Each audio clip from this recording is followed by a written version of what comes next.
Bismillahirrahmanirrahim. Assalamualaikum warahmatullahi wabarakatuh. Bapak, Ibu, dan saudara-saudara sekalian yang saya hormati. Perkenalkan, nama saya Iman Rohiman. Saya merupakan pendidik di SD 5 Rancah. Bapak Ibu semuanya, pada video kali ini saya akan menyampaikan menjelaskan mengenai pemahaman kita mengenai Merdeka Belajar, ya Bapak Ibu semuanya. Merdeka Belajar merupakan salah satu inovasi terkini ya yang telah disampaikan oleh Menteri Pendidikan dan Kebudayaan, Riset dan Teknologi ya Republik Indonesia, Pak Nadiem ya. Kita tahu bahwa pelaksanaan pendidikan Indonesia ini sudah kembali berganti ya teman-teman semuanya, Bapak Ibu semuanya, kepada kurikulum yang terbaru, yakni kurikulum Merdeka ya. Nah, untuk pada video ini merupakan sebuah aksi nyata saya ya di platform Merdeka Mengajar, yakni akan menyampaikan bagaimana sih mengenai Merdeka Belajar itu sendiri. Kita lanjut ya. Nah, di sini Bapak Ibu semuanya, kita akan mempelajari 5 modul ya. Saya akan sampaikan secara ringkas dan terperinci ya, dapat dipahami. Di sini ada mengenali dan memahami diri sebagai pendidik ya. Yang selanjutnya mendidik dan mengajar. Selanjutnya ada menampingi murid dengan utuh dan menyeluruh. Selanjutnya ada mendidik dan melatih kecerdasan budi pekerti, dan selanjutnya ada pendidikan yang mengantarkan keselamatan dan kebahagiaan. Oke, kita lanjut ke slide selanjutnya, Bapak Ibu semuanya. Di sini yang pertama kita akan mengenal ya dan memahami diri kita sebagai pendidik. Bapak Ibu semuanya, kita ya sebagai pendidik, baik itu guru di sekolah maupun orang tua di rumah, kita harus kenal ya terlebih dahulu apa kelebihan kita, apa kelemahan kita. Nah, di sini kita sebagai pendidik harus mengenal terlebih dahulu ya sebelum mengenal peserta didik yang akan kita ajar, yang akan kita didik. Nah, gitu.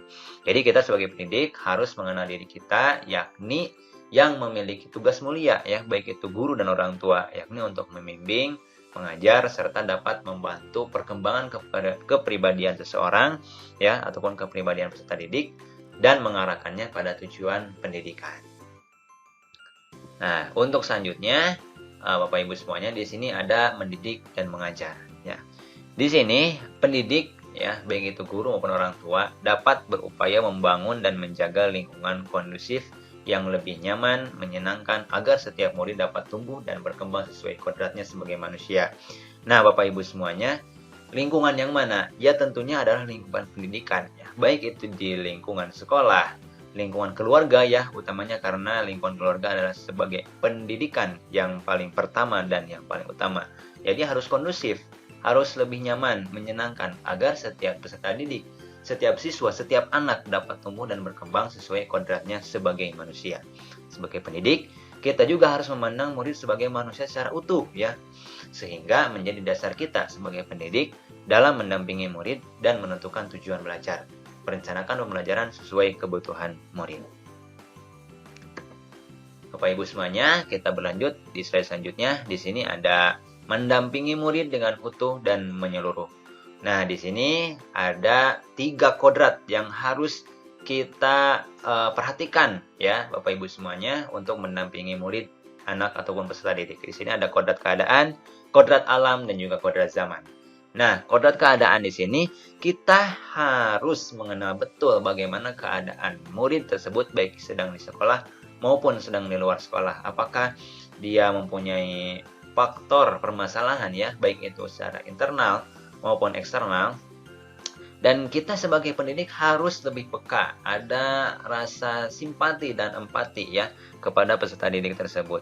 Nah, selanjutnya ada kodrat alam. Nah, dalam mendidik, mendampingi, mengajar peserta didik, kita harus sesuaikan dengan kodrat alamnya. Kalau misalkan kodrat alamnya adalah tinggal di pedesaan, kita tidak bisa ya. Pedesaan yang misalkan jauh dari pantai ya, Bapak Ibu semuanya. Kita tidak bisa mengajarkan ataupun mendampingi murid, misalnya mengembangbiakan ikan di laut. Nah, itu kan tidak sesuai dengan kodrat alamnya sebagai peserta didik yang tinggal jauh dari pedesaan. Ya mungkin kita bisa mengarahkannya lebih ke perkebunan gitu kan ya. Nah, itu kan lebih cocok. Nah, istilahnya kita harus mengenal peserta didik sesuai dengan kodrat alamnya dan juga kodrat zaman. Nah, kita tidak bisa mengajar murid ataupun peserta didik apa yang telah diajarkan oleh orang tua kita, tidak bisa menyamakan hal itu. Misalkan peserta didik masa kini kan lebih kenal dengan namanya alat teknologi. Nah, kita tidak bisa lepas dalam mendampingi murid dari alat-alat teknologi. Jadi kita harus menyesuaikan pembelajaran, menyesuaikan pendidikan peserta didik sesuai dengan zamannya. Karena Ki Hajar Dewantara menyampaikan bahwa didiklah murid sesuai dengan kodratnya, baik itu kodrat alam dan juga kodrat zaman dan juga kodrat keadaan.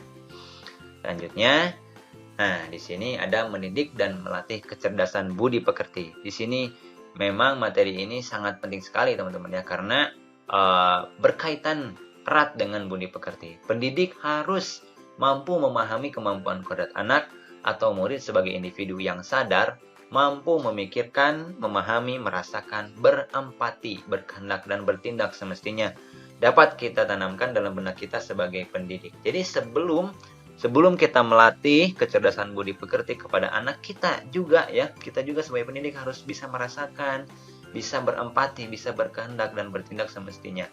Nah, baru kita bisa menanamkan hal-hal tersebut ya kepada peserta didik kita. Nah, itu secara berkelanjutan, secara kontinu dapat dilatih juga ya peserta didik juga dengan bimbingan.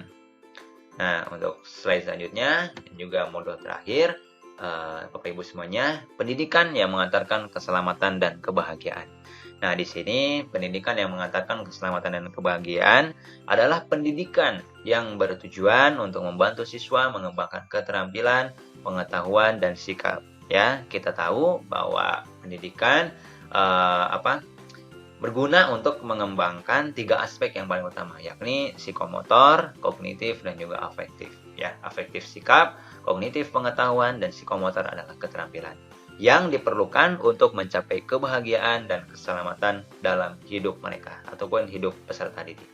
Nah, jadi untuk mengantarkan keselamatan dan kebahagiaan, kita perlu flashback kembali ya Bapak Ibu semuanya, flashback kembali kepada materi-materi yang tadi sampaikan, bahwa kita sebagai pendidik harus mendidik peserta didik dengan sesuai kodratnya.